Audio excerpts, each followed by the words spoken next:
Welcome back. कैसे हो आप सब? आप सभी का एक बार फिर से स्वागत है। बच्चों, अभी जो लेक्चर होने वाला है ये UEE का होने वाला है। किसका होने वाला है? ये होने वाला है बच्चों UEE का। तो जैसा कि आपको पता है कि UEE means utilization of electrical energy आपके इलेक्ट्रिकल ब्रांच के 6 सेमेस्टर में पढ़ाया जा रहा है और हमने अपना एक 6 सेमेस्टर बैच लॉन्च किया हुआ है। तो बच्चों, इस 6 सेमेस्टर बैच की फ़ीस है मात्र 1000 रुपये। तो आपके इस 6 सेमेस्टर बैच में हम UEE, EED सेकेंड और IMREE साथ ही साथ इन तीनों सब्जेक्ट के नोट्स, PDF, बुक्स के PDF और सारे के सारे video lectures, live doubt solutions कराएंगे। साथ ही साथ आपके बचे हुए 2 सब्जेक्ट और ACSEE applications of computer software in electrical engineering and project जो आपका है उसको भी कम्प्लीटली आइडिया दिया जाएगा और साथ ही साथ पूरी तरीके से सोल्व कराने की कोशिश की जाएगी। ठीक है बच्चों, तो चलिए फिर उम्मीद करते हैं कि आपको लेक्चर्स हमारे काफ़ी पसंद आ रहे होंगे। इसी क्रम में ये आपका आज के जो हम क्लास में पढ़ने वाले हैं वो बेसिकली अभी तक जो पढ़ लिया उसके आगे पढ़ेंगे। एक बार में अभी तक जो पढ़ लिया उसका रिवीजन मारेंगे जल्दी जल्दी ओरली एकदम 1-2 मिनट के भीतर कि हमने अभी तक अपना कहाँ तक का स्टडी कर लिया है। उसके बाद फिर हम जल्दी से आगे को बढ़ जाएंगे। तो बच्चों, बेसिकली हम लोगों ने जो अभी तक पढ़ा है, लेकिन अभी तक इस पढ़ा जो उसको रिवीजन करने से पहले मैं आप लोगों को इस बैच के बारे में कुछ बताना चाहूँगा। तो बच्चों, ये आपका जो 6 सेमेस्टर बैच है मात्र 1000 रुपये की फ़ीस के साथ है और ये 1000 रुपये की फ़ीस सिर्फ आपकी 14 अप्रैल तक है। 14 अप्रैल के बाद आपकी ये 1000 रुपये की फ़ीस 1500 रुपये बन जाएगी, यानी कि 1500 रुपीज़ आपको देने पड़ेंगे 14 अप्रैल के बाद से। दूसरी बात कि आप 14 अप्रैल तो बहुत दूर है, वहाँ तक का वेट मत करिए। आपको यदि बैच लेना है तो जल्दी से जल्दी ले लीजिए। बाकी आप इस क्लास के माध्यम से ये समझ जाओगे, अगर आप नए बच्चे हो तो इस क्लास के माध्यम से ये समझ जाओगे कि क्लासेस में किस तरीके से पढ़ाया जा रहा है, और यदि आप पुराने स्टूडेंट हो तो आपको तो ऑलरेडी पता है बच्चों कि क्लासेस में किस प्रकार से पढ़ाया जा रहा है। चलिए फिर अब करते हैं हम अपना पीछे का रिवीजन। बेसिकली आज जो पढ़ने वाले हैं वो हम रेजिस्टेंस हीटिंग और हो सकता है कि रेजिस्टेंस हीटिंग के सारे प्रकारों को इन डिटेल आज डिस्कस कर लें।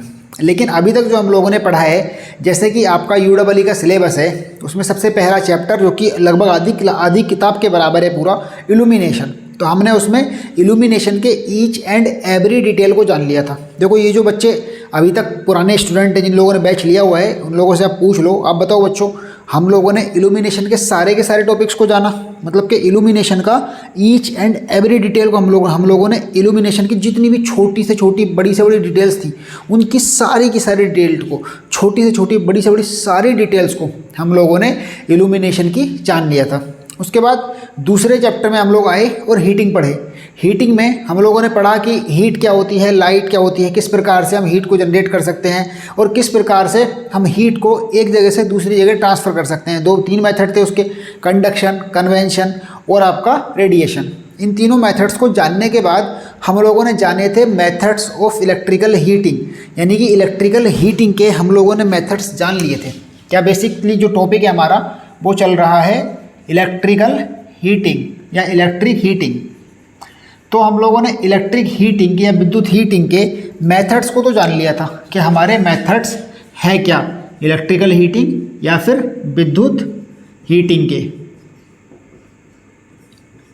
तो बेसिकली इलेक्ट्रिकल हीटिंग या फिर विद्युत हीटिंग के जो मेथड थे वो जैसे कि हमारे पास रेजिस्टेंस हीटिंग था, direct resistance heating, indirect resistance heating, इस तरीके से था, या फिर इंफ्रारेड हीटिंग या फिर रेडिएंट हीटिंग, ये थे। दूसरा हमारे पास इंडक्शन हीटिंग था, direct induction heating, indirect induction heating और एडी करंट हीटिंग, ये इंडक्शन हीटिंग के प्रकार थे। फिर हमारे पास आर्क हीटिंग था, आर्क हीटिंग में भी direct arc heating, indirect arc heating, ये सब थे। फिर हमारे पास था डाइलेक्ट्रिक हीटिंग था, माइक्रोवेव हीटिंग था और हमारे पास इलेक्ट्रॉन बॉम्बार्डमेंट हीटिंग था। तो इन सारे के सारे हीटिंग के प्रकारों को जो कि हमने अपनी पिछली क्लास में डिस्कस कर लिया था, तो आज की इस क्लास में बेसिकली हमारे एक प्रकार की हीटिंग जिसका नाम है रेजिस्टेंस हीटिंग को मुख्य रूप से डिस्कस करने वाले हैं। और मैं कोशिश करूँगा कि हम अपनी इस क्लास में पूरी की पूरी रेजिस्टेंस हीटिंग को ख़त्म कर दें। क्या कर दें? रेजिस्टेंस हीटिंग को पूरा का पूरा ख़त्म कर दें। ठीक है भैया, चलिए। क्या है रेजिस्टेंस को क्या बोलते हैं बच्चों हिंदी में? रेजिस्टेंस को हिंदी में कहा जाता है प्रतिरोध और हीटिंग को तो फिलहाल मैं हीटिंग ही लिख रहा हूँ। तो हम आज इस रेजिस्टेंस हीटिंग या फिर प्रतिरोध हीटिंग के बारे में कंप्लीट बात करेंगे। ठीक है बच्चों, किसके बारे में बात करेंगे? आज हम इस रेजिस्टेंस हीटिंग और अपने प्रतिरोध हीटिंग के बारे में कंप्लीटली पूरी तरीके से बात करेंगे। और उम्मीद करता हूं कि आपको अभी तक के लेक्चर्स, जो हमारे पुराने बच्चे हैं उनको हमारे अभी तक के लेक्चर्स सारे के सारे समझ में आए होंगे और बाकी लेक्चर्स भी आपको अच्छे से समझ में आएंगे। और जो भी बच्चे हमारा बैच लेंगे देखिएगा, वो बिल्कुल भी, मैं इस बात का भरोसा दिलाता हूँ आप लोगों को कि जो भी स्टूडेंट हमारा बैच लेगा वो बिल्कुल भी पछताएगा नहीं। वो मतलब इतना ज़्यादा बढ़िया कंटेंट हम लोग प्रोवाइड कराएंगे कि पछताने का तो कोई सेंस ही नहीं बनता बच्चों। बाकी जो बच्चे ऑलरेडी बैच ले रखे हैं उनसे आप पूछ लीजिए कि किस प्रकार से हम लोग बैच में कंटेंट प्रोवाइड कराते हैं। ठीक है नहीं? चलिए शुरू करते हैं रेजिस्टेंस हीटिंग को। तो बेसिकली बच्चों, जो हमारी रेजिस्टेंस हीटिंग है वो बेसिकली जूल्स के हीटिंग इफेक्ट पर काम करती है। देखिए, आप लोगों ने जूल का हीटिंग इफेक्ट के बारे में सुना होगा। जूल्स हीटिंग इफेक्ट के बारे में सुना है कि नहीं? जूल्स हीटिंग इफेक्ट में ये कहा जाता है कि जो हीट होती है उसका फॉर्मूला होता है I²R/T। क्या होता है? I²R/T। यानी कि अगर हम करंट को स्थिर रख दें और जो आपका टाइम है उसको, टेम्परेचर को स्थिर रख दें, तो जो आपकी हीट रहती है वो डायरेक्टली प्रोपोर्शनल हो जाती है रेजिस्टेंस के। तो यहाँ से अगर हम निष्कर्ष निकालेंगे तो इसमें जो हीट प्रोड्यूस होती है वो आपकी डायरेक्टली रेजिस्टेंस के इक्वल होती है। इसका मतलब यहाँ से हम ये कह सकते हैं कि रेजिस्टेंस हीटिंग जो बेसिकली रहती है, जो यहाँ पर टी है बच्चों वो टाइम होता है, जो रेजिस्टेंस हीटिंग है वो बेसिकली रहती है वो भैया जूल्स के हीटिंग इफेक्ट पर होती है। और दूसरी बात, रेजिस्टेंस हीटिंग को AC और DC दोनों ही प्रकार की पावर के रूप में, मतलब दोनों ही प्रकार की सप्लाई से प्रोड्यूस किया जा सकता है। देखिएगा, हम जो बात कर रहे हैं, इतना बड़ा बड़ा मैंने बोला, यहाँ पर इलेक्ट्रिक हीटिंग की बात कर रहे हैं, मतलब कि हीटिंग के ऐसे प्रकार जो इलेक्ट्रिसिटी से प्रोड्यूस किए जाएंगे। मतलब हीट तो आप कोयला जला करके भी पैदा कर सकते हो ना हीट तो आप यूँ हाथों को रगड़ के भी हमारे हाथ गर्म हो गए, तो हीट तो पैदा, मतलब हीट तो अलग अलग प्रकार की एनर्जी को हीट में कन्वर्ट कर सकते हैं।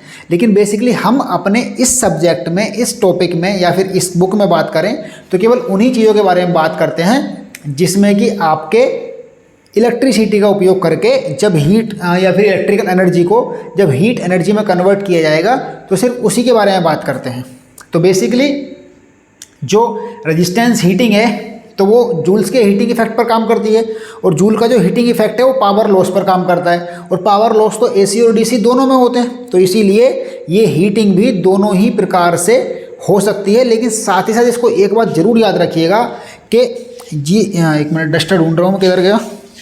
एक बात जरूर याद रखिएगा बच्चों कि ये जो जूल्स का हीटिंग इफेक्ट है या फिर जो हमारी रेजिस्टेंस हीटिंग है, ये बेसिकली लो फ्रीक्वेंसी पर बहुत अच्छी काम करती है, लो फ्रीक्वेंसी पर बढ़िया रहती है, लो फ्रीक्वेंसी पर गुड वर्क करती है। ये नोट करने लायक पॉइंट है। अक्सर JEE के एग्ज़ाम में ऐसे क्वेश्चन बहुत पूछे जाते हैं कि जो आपकी ये वाली हीटिंग है, मतलब कौन सी हीटिंग है जो लो फ्रीक्वेंसी पर ज़्यादा अच्छा काम करती है, या फिर कौन सी हीटिंग है जो हाई फ्रीक्वेंसी पर ज़्यादा अच्छा काम करती है। तो बेसिकली बच्चों, हम लोग इस हीटिंग को लो फ्रीक्वेंसी हीटिंग के रूप में भी कंसिडर कर सकते हैं। किसके रूप में कंसिडर कर सकते हैं?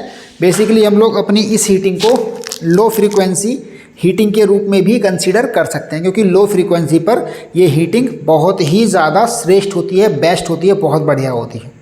ठीक है। दूसरी बात, आप लोग जानते हो कि रजिस्टिव लोड का जो पावर फैक्टर होता है वो 1 होता है। ये बात तो आप जानते हो ना कि रजिस्टिव लोड का जो बेसिकली पावर फैक्टर होता है बच्चों वो 1 रहता है। तो इस रजिस्टिव हीटिंग का पावर फैक्टर भी 1 ही रहेगा। मतलब जो रजिस्टिव हीटिंग हम लोग यूज़ कर रहे हैं इसका पावर फैक्टर भी हमारा 1 ही रहेगा। बेसिकली यहाँ पर ये बातें याद रखिएगा कि रजिस्टिव हीटिंग का पावर फैक्टर 1 और लो फ्रीक्वेंसी पर अच्छा काम करती है।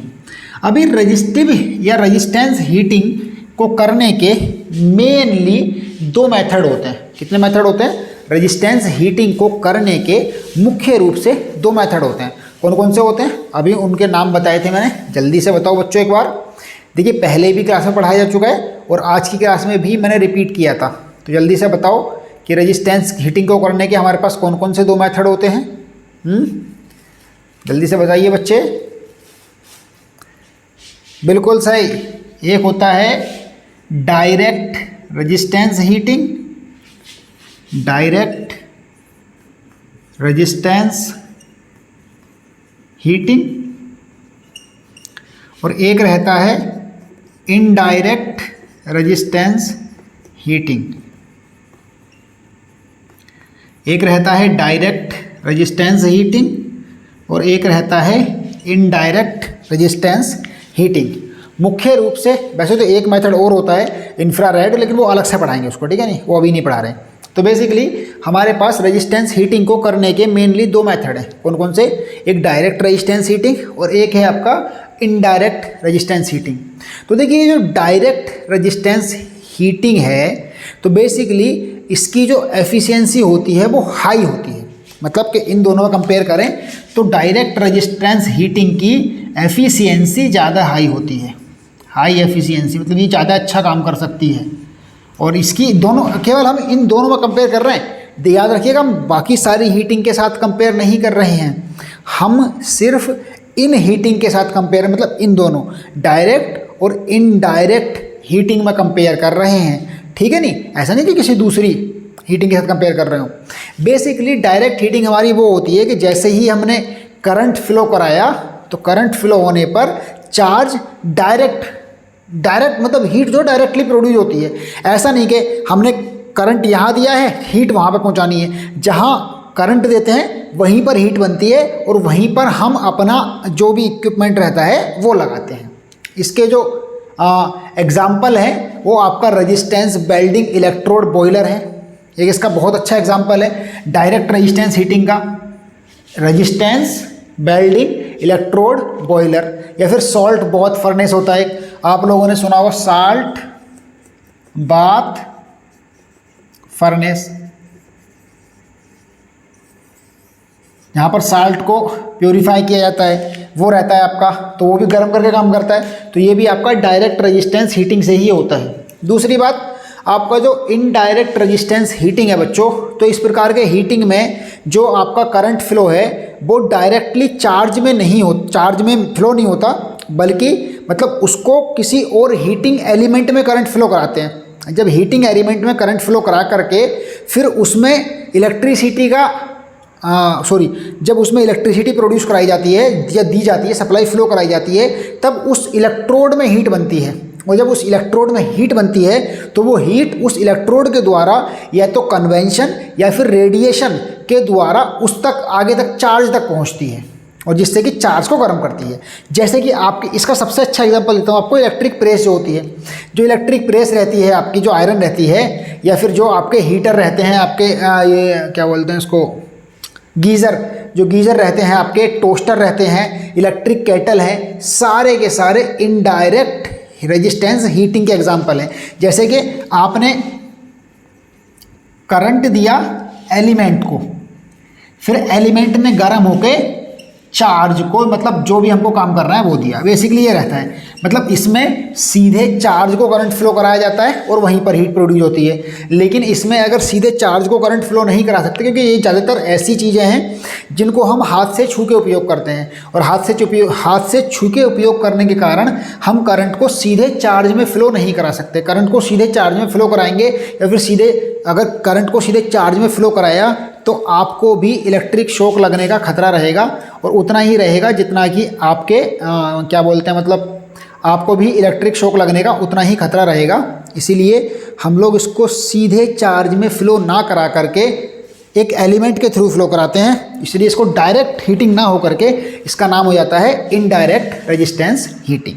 इसके एग्जाम्पल आपको मैंने कितने सारे दिए हैं, मतलब जितने भी व्यावहारिक एग्जाम्पल आप लोग देखते हो, heater, kettle, press, toaster, room heater, ये सारे के सारे आपके इनडायरेक्ट रेजिस्टेंस हीटिंग के एग्जाम्पल होते हैं, क्योंकि इसमें हम डायरेक्ट रेजिस्टेंस हीटिंग प्रोड्यूस नहीं करते हैं। क्योंकि मतलब इसमें कभी भी ऐसा नहीं होता है कि सीधे सीधे डायरेक्ट हीटिंग दी जाती हो चार्ज को, क्योंकि इसमें आपको बाई हैंड चार्ज को छूना होता है ना, तो इसीलिए आप नहीं कर सकते हैं।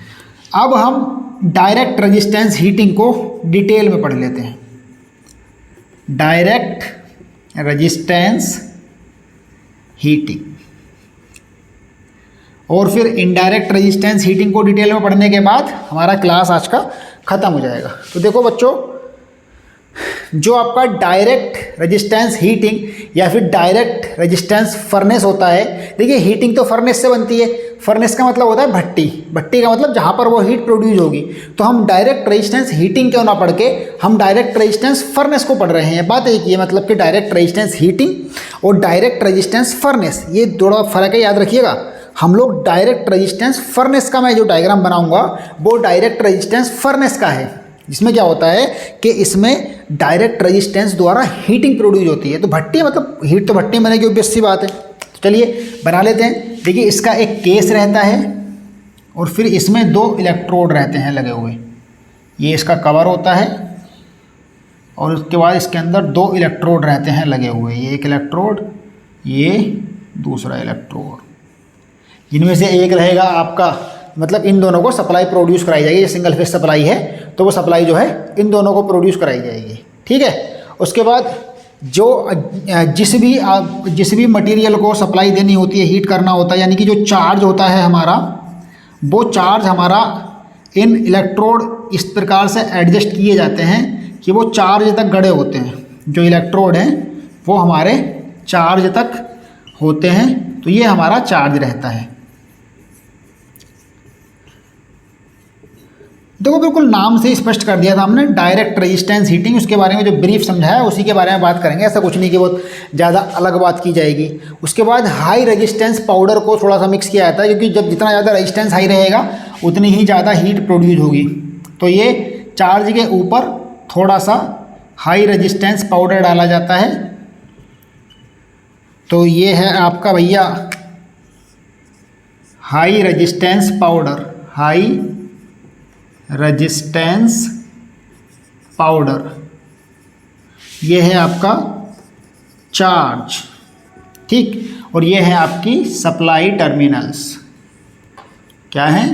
ये हैं आपके इलेक्ट्रिक सप्लाई टर्मिनल्स। तो अभी बेसिक कॉन्सेप्ट क्या है इसका? वैसे तो मुझे लगता नहीं कि इसका बेसिक कॉन्सेप्ट भी आपको समझाने की आवश्यकता है मुझे, क्योंकि इसका बेसिक कॉन्सेप्ट तो बिल्कुल आसान और आप लोग समझ ही गए होंगे कि इसका जो बेसिक कॉन्सेप्ट है वो यही है कि जब इसमें करंट फ्लो कराई जाती है तो इसमें पावर लॉस होते हैं, और इसी पावर लॉस के, और जो पावर लॉस होते हैं वो आपके हीट के फॉर्म में होते हैं। बस प्रोड्यूस हो गई हीट और हमारी डायरेक्ट रेजिस्टेंस फर्नेस द्वारा आपकी हीट निकल जाती है। अभी बेसिकली बात क्या है कि इसमें क्या क्या मटेरियल किस प्रकार से लगे होते हैं, इसके बारे में बात कर लेते हैं। तो बेसिकली इसमें चार्ज के रूप में जो मेटल्स यूज़ की जाती हैं उनमें निकेल, नाइक्रोम, प्लेटिनम और कार्बन प्रमुख हैं। मतलब ये जो चार्ज की बात कर रहे थे, इसके रूप में आपके निकेल का यूज़ किया जाता है, निकेल का, नाइक्रोम का, प्लेटिनम का और कार्बन का। इन सब का ज़्यादातर मुख्य रूप से यूज़ किया जाता है आपका चार्ज के रूप में। अभी चार्ज को जो है हम सॉलिड के रूप में रखते हैं या फिर कभी कभी लिक्विड की फॉर्म में भी रख लेते हैं, इससे कोई फर्क नहीं पड़ता है, ठीक है नहीं। और ये फर्नेस या ये जो डायरेक्ट रेजिस्टेंस फर्नेस है वो मैंने पहले ही बोल दिया कि डायरेक्ट रेजिस्टेंस हीटिंग आपकी AC और DC दोनों प्रकार की सप्लाई पर काम करती हैं, ठीक है नहीं। और जैसे ही इसमें सप्लाई प्रोवाइड की जाती है, ये जो चार्ज हैं ये हाई रेजिस्टेंस मटेरियल के द्वारा और भी ज़्यादा हीट होता है और हमारा चार्ज जो है, जो भी चार्ज हम रखेंगे यहाँ पर, वो गर्म हो जाता है और आपका हमारी डायरेक्ट रेजिस्टेंस हीटिंग का पर्पस पूरा हो जाता है। ओके बच्चों, उम्मीद है कि आपको पूरा का पूरा कॉन्सेप्ट समझ में आ गया होगा, ठीक। चलिए फिर अब बढ़ते हैं आगे, और डायरेक्ट रेजिस्टेंस हीटिंग के बाद अब हम पढ़ते हैं अपना इनडायरेक्ट रेजिस्टेंस हीटिंग। बताइए जल्दी से, डायरेक्ट रेजिस्टेंस हीटिंग के बाद अब हम अपना इनडायरेक्ट रेजिस्टेंस हीटिंग पढ़ें या कोई डाउट है इसमें?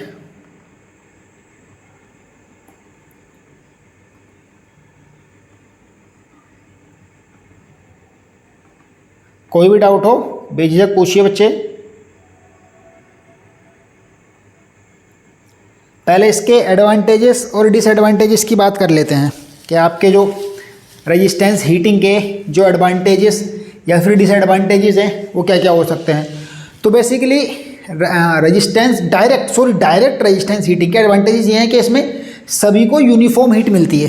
क्या है इसका एडवांटेज? सबसे पहला ये है कि यूनिफॉर्म हीट मिलती है सारे मटेरियल्स को, uniform heat to all charge,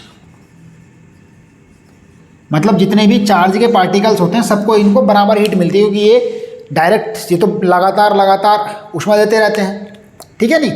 उसके बाद इसका टेम्परेचर बहुत हाई होता है, इसकी एफिशिएंसी बहुत हाई होती है और ये दिखने में साफ सुथरी होती है, नीट एंड क्लीन होती है। क्या होती है? नीट एंड क्लीन होती है, क्योंकि छोटा सा पोर्शन है, ये तो है नहीं कि बहुत लंबा चौड़ा है। स्ट्रक्चर को जो इसका ज़्यादा स्ट्रक्चर भी बहुत ज़्यादा कॉम्प्लेक्स नहीं होता, ऐसा नहीं कि पहले एलिमेंट में सप्लाई जा रही है फिर निकल के आ रही है, ऐसा कुछ होता नहीं। तो इसका स्ट्रक्चर भी बिल्कुल ईजी होता है, कॉम्प्लेक्स नहीं होता, और इसको ईजीली और आसानी से जल्दी ऑपरेट कराया जा सकता है, मतलब कि आसान एवं जल्दी ऑपरेशन होता है इसका, ईजी एंड क्विक ऑपरेशन। याद रखो ये सारी बातें, नोट करते चलो, याद करते चलो साथ साथ, कि आपकी डायरेक्ट रेजिस्टेंस हीटिंग सब चार्ज को बराबर हीट प्रोवाइड करती है, इसकी एफिशिएंसी बहुत हाई होती है और ये आपकी लो फ्रीक्वेंसी पर काम करती हैं। उसके बाद ये नीट और क्लीन होती है, इजी और आसानी से ऑपरेट होती है बहुत जल्दी से, और दिखने में बहुत ही ज़्यादा सुंदर होती है। इसका स्ट्रक्चर बहुत ही ज़्यादा कॉम्प्लेक्स नहीं होता है। लेकिन देखिए इसके साथ साथ जब इसके फ़ायदे हैं तो नुकसान भी ज़रूर होंगे, है ना। ऐसा तो कभी नहीं हो सकता, क्योंकि इसमें जो हाई रेजिस्टेंस मेटल्स यूज़ किए जाते हैं, क्रोमियम नाइक्रोम, मतलब जो इसमें हाई रेजिस्टेंस मेटल यूज़ किए जाते हैं वो है क्रोमियम और नाइक्रोम, वो बहुत ज़्यादा खर्च हो जाते हैं, ठीक है नहीं, बहुत ज़्यादा खर्च हो जाते हैं वो, ठीक है नहीं बस। और इसका ऑटोमेटिक कंट्रोल नहीं हो सकता, ये सिर्फ मैनुअली कंट्रोल हो सकती है। क्या हो सकती है? ये सिर्फ मैनुअली कंट्रोल हो सकती है, इसको ऑटोमेटिकली कंट्रोल नहीं कर सकते हैं। आई थिंक कि आप डायरेक्ट रेजिस्टेंस हीटिंग का सारा कॉन्सेप्ट क्लियर हो गया है। अब हम बढ़ते हैं अपने इनडायरेक्ट रेजिस्टेंस हीटिंग की तरफ, ठीक है बच्चों, कोई दिक्कत तो नहीं? डायरेक्ट रेजिस्टेंस हीटिंग को हमने पूरा समझ लिया विद डायग्राम, कोई परेशानी तो नहीं? Very good. चलिए फिर कोई भी दिक्कत हो तो आप नोट कर लो, जैसे ही अगला लेक्चर हम लोग लाइव लेंगे उसमें बिना किसी दिक्कत के आपके सारे के सारे डाउट दूर कर दूंगा। वैसे तो डायरेक्ट रेजिस्टेंस हीटिंग अभी पूरी समझाइए, फिर से एक बार ले लो। डायरेक्ट रेजिस्टेंस हीटिंग एक रेजिस्टेंस हीटिंग का ऐसा प्रकार है जिसमें चार्ज को सीधे सप्लाई दी जाती है, जिससे कि चार्ज को सीधे हीट मिलती है।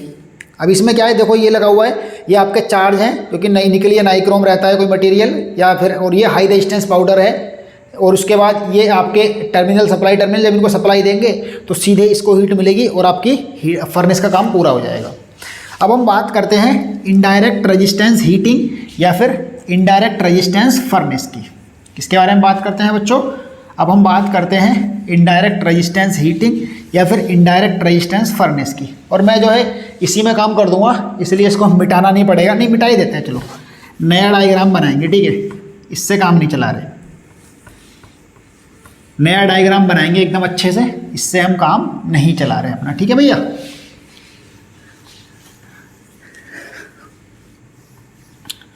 और बच्चों जल्दी से अपने सभी साथियों को इस 6 सेमेस्टर बैच को लेने के लिए प्रेरित करो भैया, क्योंकि जितने ज़्यादा स्टूडेंट जुड़ेंगे उतना ही अच्छा लगेगा और उतना ही मज़ा आएगा पढ़ने में, और आपको भी, मुझको भी, हम सबको उतना ही मज़ा आएगा पढ़ने में जितने ज़्यादा से ज़्यादा स्टूडेंट हमारे बैच के साथ जुड़ जाएंगे। तो आप भी अपने इस 6 सेमेस्टर बैच को यदि आपने अभी तक नहीं लिया है तो तुरंत ले लो, क्योंकि इसमें आपको EEE सेकेंड, UEE, IMREE सारे के सारे सब्जेक्ट पढ़ाए जाएंगे बाबा, और आपको PDF नोट्स, लेक्चर्स, बुक्स का PDF, मतलब इतना कुछ मटेरियल मिलेगा। मात्र 1000 रुपये की कॉस्ट में आपको कई हज़ार का मटेरियल तो प्रोवाइड करा दूँगा, और ऊपर से सलाह रही अलग मेरी, ठीक। चलिए तो बिना किसी देरी के जल्दी से ज्वाइन कर लो, क्योंकि जितना देरी कर रहे हो उतना ही कोर्स पीछे होता चला जा रहा है। समझ में आई बात कि नहीं भैया?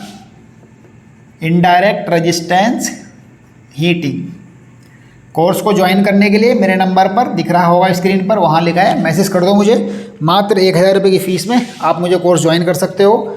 1000 रुपये की फ़ीस आप मुझे गूगल पे या फ़ोन पे से पे करके मुझे व्हाट्सएप पर मैसेज कर दीजिए। अभी देखिए इनडायरेक्ट रेजिस्टेंस हीटिंग के बारे में तो मैं ऑलरेडी बता चुका कि इसमें एक एलिमेंट लगा होता है। तो चलिए बना लेते हैं, लगा देते हैं एलिमेंट। पहले इसको हम इनडायरेक्ट रेजिस्टेंस हीटिंग ना बोल के फर्नेस बोले तो ज़्यादा बेटर रहेगा, क्योंकि बात तो वही है ना, मतलब कि हीटिंग तो प्रोसेस हो गया, अब जो हम बना रहे हैं वो तो फर्नेस बना रहे हैं। ठीक, मतलब हीटिंग और फर्नेस में ये अंतर है कि हीट जैसे कि उबलना और कुकर उबालने का काम करता है और उबलना प्रोसेस हो गया, वैसे हीटिंग प्रोसेस हो गया। और ये जो हम डायग्राम बना रहे हैं फर्नेस, वो इस प्रोसेस को कंप्लीट करती है, यानी कि हीटिंग को प्रोड्यूस करती है। ठीक, तो चलिए इसमें भैया इसकी बाउंड्री बना लेते हैं। इसमें एक एलिमेंट लगा होता है जैसा कि आपको पता ही है, और इसमें जो चार्ज है उस चार्ज को भर देते हैं।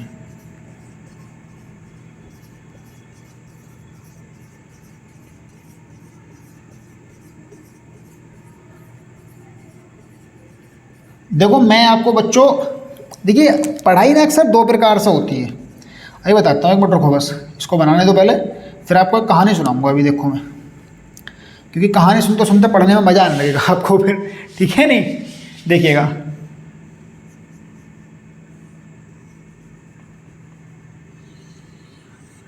और ये आपकी सप्लाई टर्मिनल्स क्या हैं, सप्लाई टर्मिनल्स, और ये आपका वही फिर से पुराना गिराना राग चार्ज के रूप में नाइक्रोम वगैरह के उपयोग किए जाते हैं। और ये आपका है एलिमेंट, क्या है, एलिमेंट। और अगर पूरा कहें तो रजिस्टिव एलिमेंट ज़्यादा सही रहेगा वर्ड। देखिएगा मैंने आपको ये डायग्राम पूरा बोर्ड पे बना के दिखाया है। अभी बहुत से आपको यूट्यूब पे ऐसे लोग मिलेंगे पढ़ाने वाले जो आपको डायग्राम स्मार्ट बोर्ड से पढ़ा रहे होंगे। अभी बेसिकली स्मार्ट बोर्ड से तो भैया हम भी पढ़ा देंगे, कोई दिक्कत नहीं है, ऐसी थोड़ा खर्चा हो जाएगा, स्मार्ट बोर्ड भी ले आएंगे। लेकिन परेशानी ये है कि स्मार्ट बोर्ड से पढ़ के कभी आप डायग्राम बनाना कैसे सीखोगे। आपको एग्ज़ाम में डायग्राम बनाया नहीं आने वाला, आपको एग्ज़ाम में डायग्राम बनाना पड़ता है। और एग्ज़ाम में डायग्राम बनाने के लिए तो आपको डायग्राम बनाना आना चाहिए। तो मेरा पर्पज़ आपको डायग्राम बनाना सिखाना है, उसको रटाना नहीं।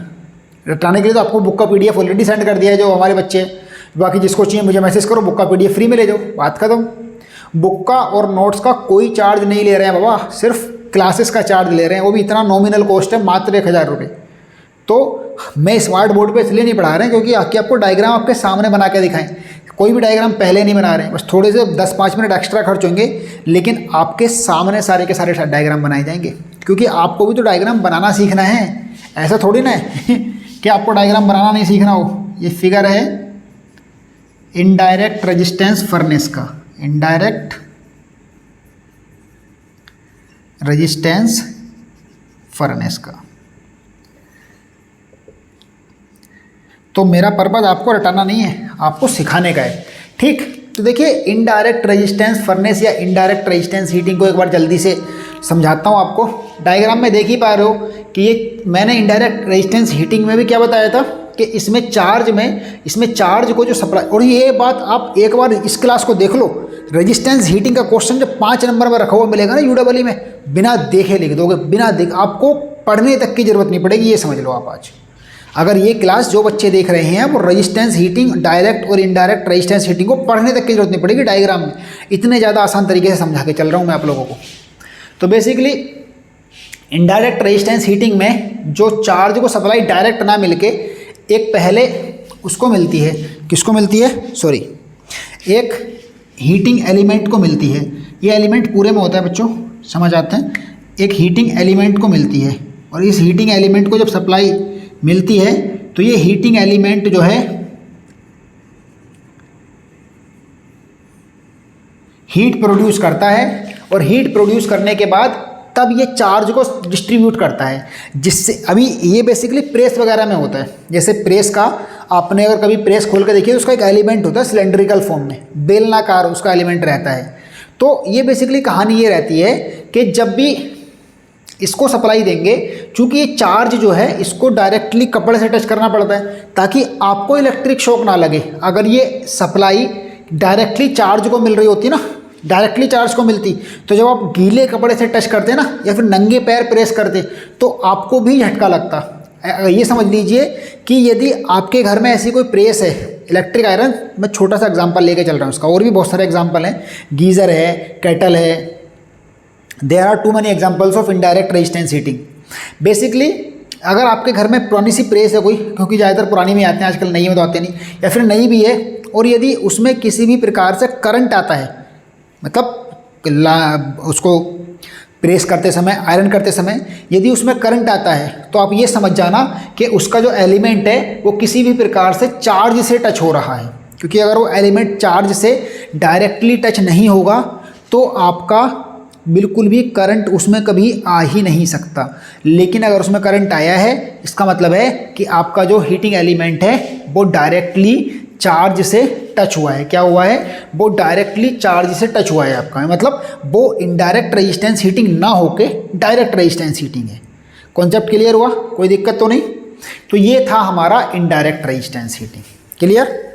कोई भी परेशानी, कोई भी दिक्कत हो तो मुझे बताइए। और इसका फ़ायदा ये है कि इसमें जो है आपके लॉसेस कम होते हैं, लॉसेस कम होते हैं, ठीक है। और इसके प्रॉपर्टीज़ की इसकी बात करें तो इसका लो टेम्परेचर फर्नेस रहती है, मतलब टेम्परेचर के आधार पर जो हमारी हीटिंग रहती हैं वो लो टेम्परेचर हीटिंग और मीडियम टेम्परेचर हीटिंग और हाई टेम्परेचर हीटिंग रहती हैं। जो लो टेम्परेचर वाली हीटिंग रहती हैं बच्चों, उनका टेम्परेचर 300 डिग्री सेल्सियस तक होता है। कहाँ? Low temperature.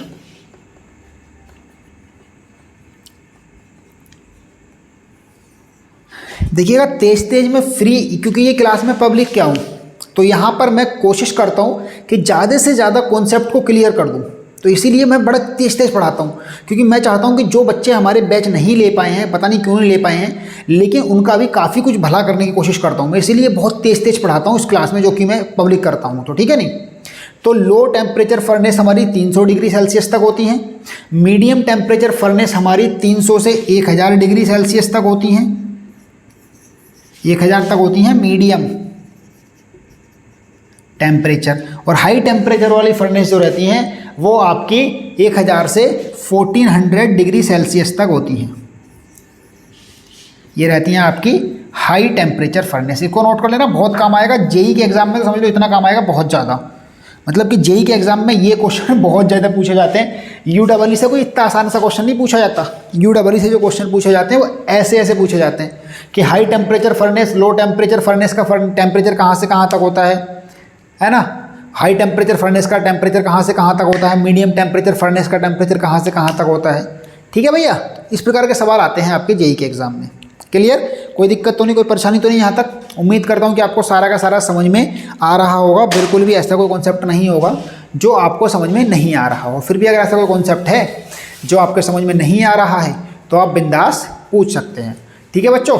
चलिए फिर हमने अपनी रेजिस्टेंस हीटिंग के दोनों ही प्रकारों को बहुत अच्छे से डिटेल में डिस्कस कर लिया।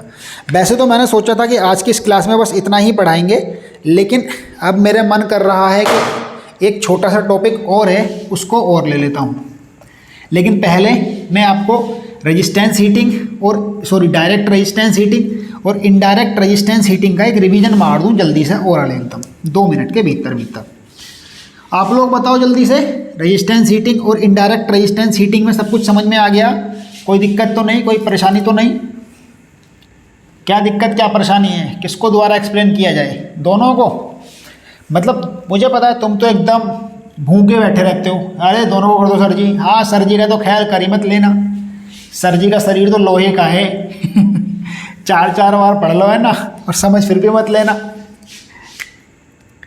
बच्चों समझ के चला करो चीज़ें यार, ऐसे थोड़ी ना होगा। चलिए देखिए, direct resistance heating basically heating का एक ऐसा प्रकार है जिसमें करंट फ्लो जो होता है वो सीधे चार्ज में होता है ना।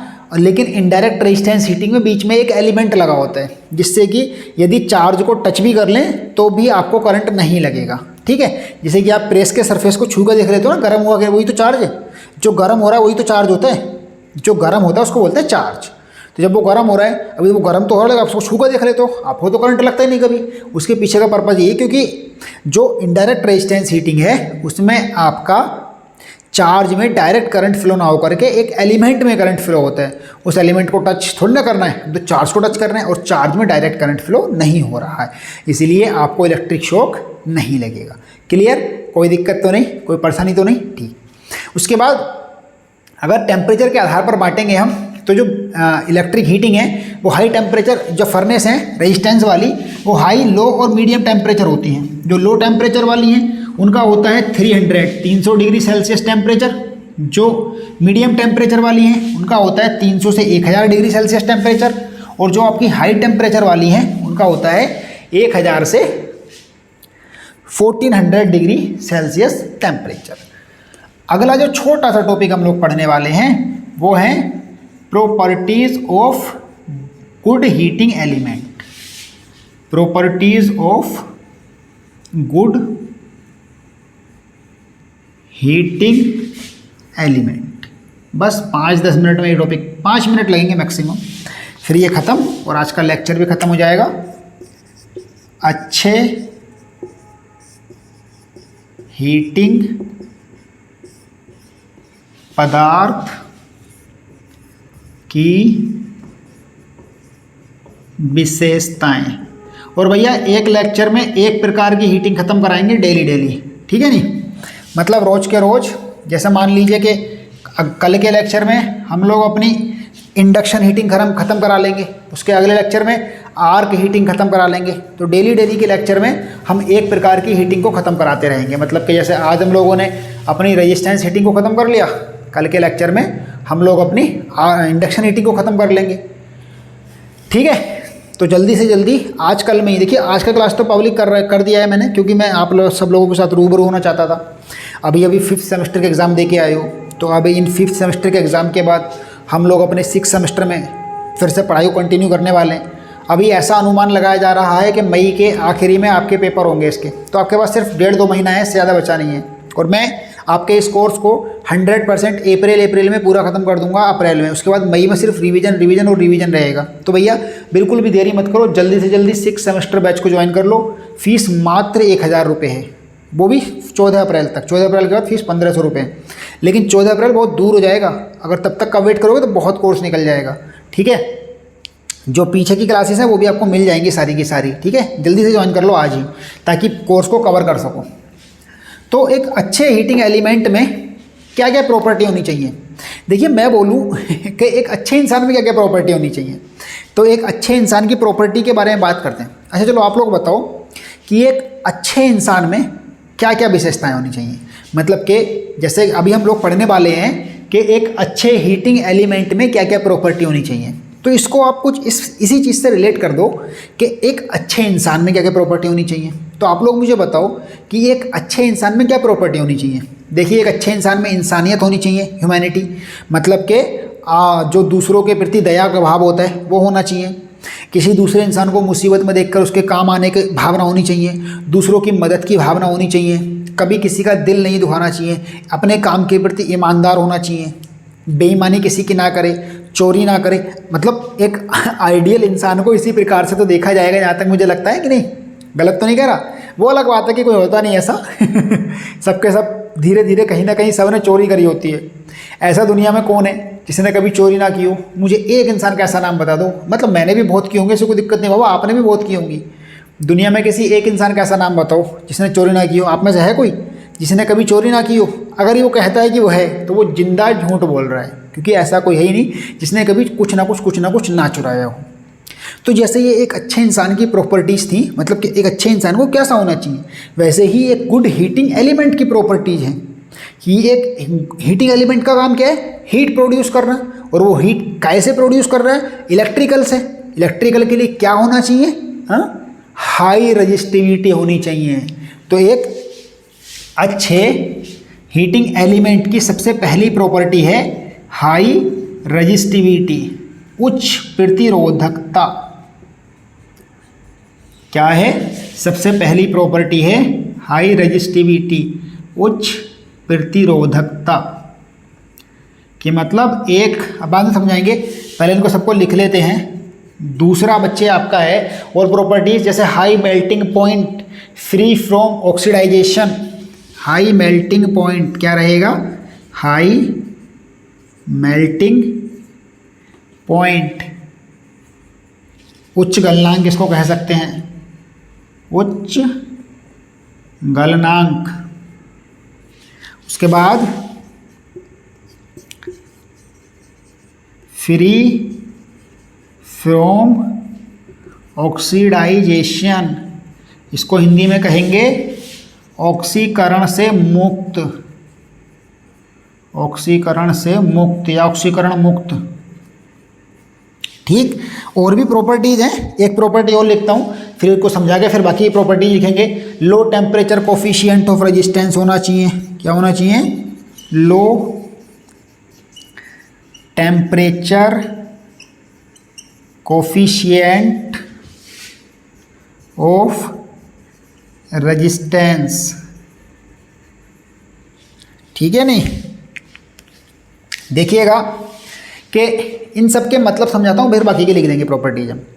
तो बेसिकली हाई रजिस्टिविटी का मतलब है कि जिस भी मटेरियल की या जिस भी मटेरियल का आप हीटिंग एलिमेंट बनाने जा रहे हो, यदि उसकी रजिस्टिविटी प्रतिरोधकता हाई रहेगी तो ऑब्वियस सी बात है कि प्रतिरोधकता हाई होने से उसमें हीट ज़्यादा प्रोड्यूस होगी, और जितनी ज़्यादा हीट प्रोड्यूस होगी यही हमारा काम है। अगर हाई मेल्टिंग पॉइंट होगा तो ऐसा, क्योंकि हाई मेल्टिंग पॉइंट किसी भी गुड हीटिंग एलिमेंट का इसलिए होना चाहिए, ऐसा ना हो कि उसको हम गर्म कर रहे थे और वो गर्म करते करते पिघल गया बेचारा तो फायदा क्या? ये किस प्रकार का हीटिंग एलिमेंट हुआ कि उसको तो गर्म ही कर रहे थे और वो तो गर्म करते करते बस पिघल गया। ये किस प्रकार का हीटिंग एलिमेंट है ठीक है, तो इसीलिए उसका हाई मेल्टिंग पॉइंट होना बहुत ज़रूरी है।